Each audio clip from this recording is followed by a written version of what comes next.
Estamos de volta com o programa O Espírito da Letra.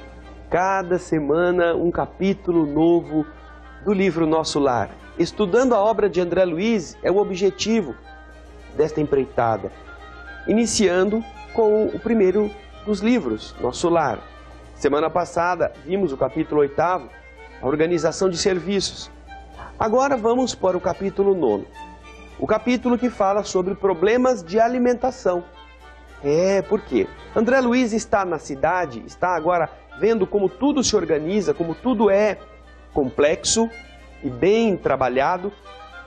Então ele se admira com esta situação e quer saber de Lísias.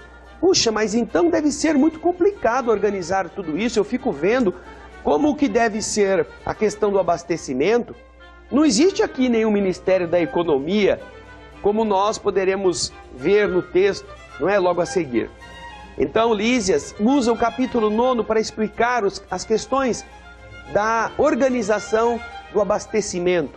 E vai nos revelar que antes deste governador, ou logo no início do seu governo, da sua administração, ele teve que enfrentar problemas com alguns renitentes, com alguns espíritos teimosos que chegaram em nosso lar e que ainda queriam, né, a sua picanha mal passada, o seu vinhozinho na hora da refeição, aquelas coisas dos vícios, não é, que nós temos sempre o desejo de continuar exercitando. Nós vamos ver então já na sala de leitura, logo a seguir, este capítulo 9, Problemas de Alimentação. Pegue o seu livro Nosso Lar e siga conosco. Já já estamos de volta. Prepare-se, é rapidinho. Já começamos a leitura do capítulo no primeiro bloco mesmo. Fique conosco.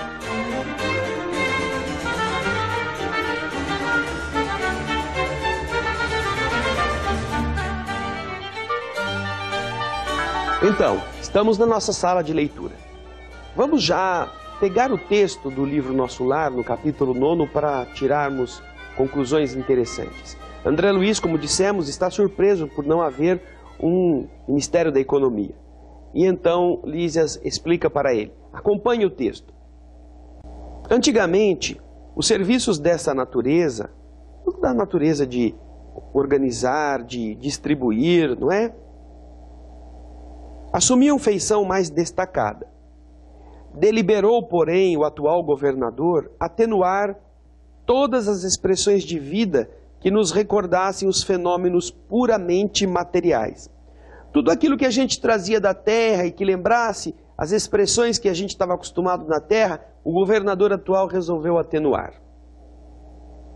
As atividades de abastecimento ficaram, assim, reduzidas a simples serviços de distribuição sob o controle direto da governadoria.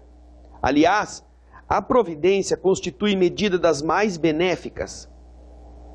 Agora Lísias vai começar a explicar algumas coisas da história que ele ficou sabendo de outras entidades que contaram-lhe como foi este processo, dessa adequação que o governador realizou na colônia.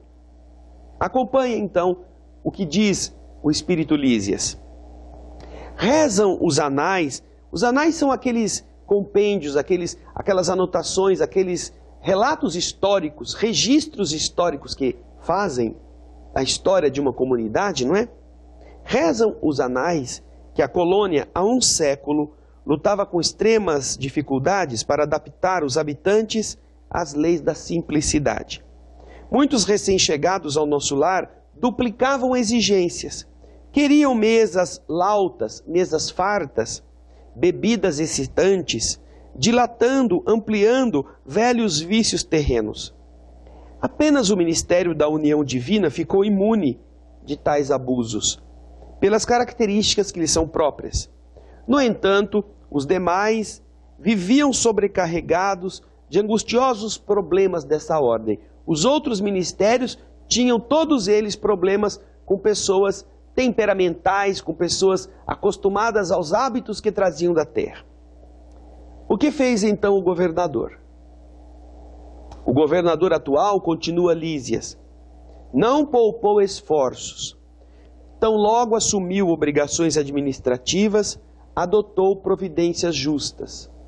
Antigos missionários daqui puseram-me ao corrente de curiosos acontecimentos. Contaram a Lísias. Disseram-me que a pedido da governadoria vieram 200 instrutores de uma esfera muito elevada, a fim de espalharem novos conhecimentos relativos à ciência da respiração e da absorção de princípios vitais da atmosfera. Realizaram-se assembleias numerosas. Alguns colaboradores técnicos de nosso lar manifestavam-se contrários, alegando que a cidade é uma cidade de transição, não é ainda o plano espiritual superior, e que não seria justo nem possível desambietar imediatamente os homens desencarnados mediante exigências desse teor, sem grave perigo para suas organizações espirituais. O governador, contudo, não desanimou.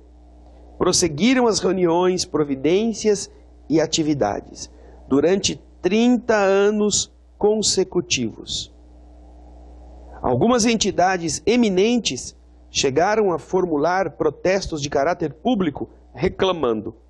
Entidades eminentes, alguns espíritos que ali estavam já com uma certa proeminência, uma certa importância, também protestavam. É o velho hábito, não é?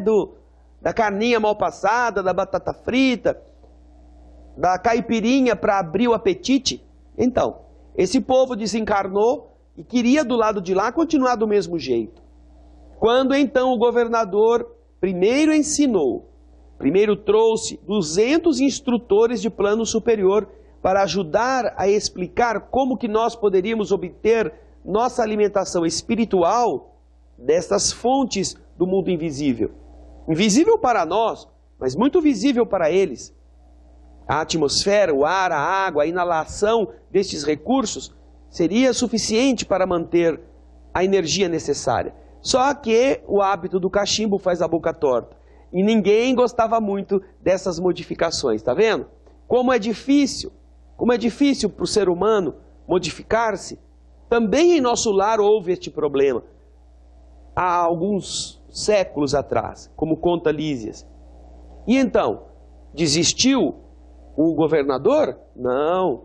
Ele continuou lutando. Você vai ver logo a seguir, no próximo bloco, como ele, como generoso líder, procurou esclarecer os que se opunham, procurou favorecer aqueles que também aprendessem, e assim ele foi vencendo estas barreiras. Mas vamos ver que coisas ainda aconteceram, como Lísias nos conta. É muito interessante, hein? Não saia daí não. Pega o seu nosso lar e vai acompanhando com a gente. Daqui a pouquinho estamos de volta.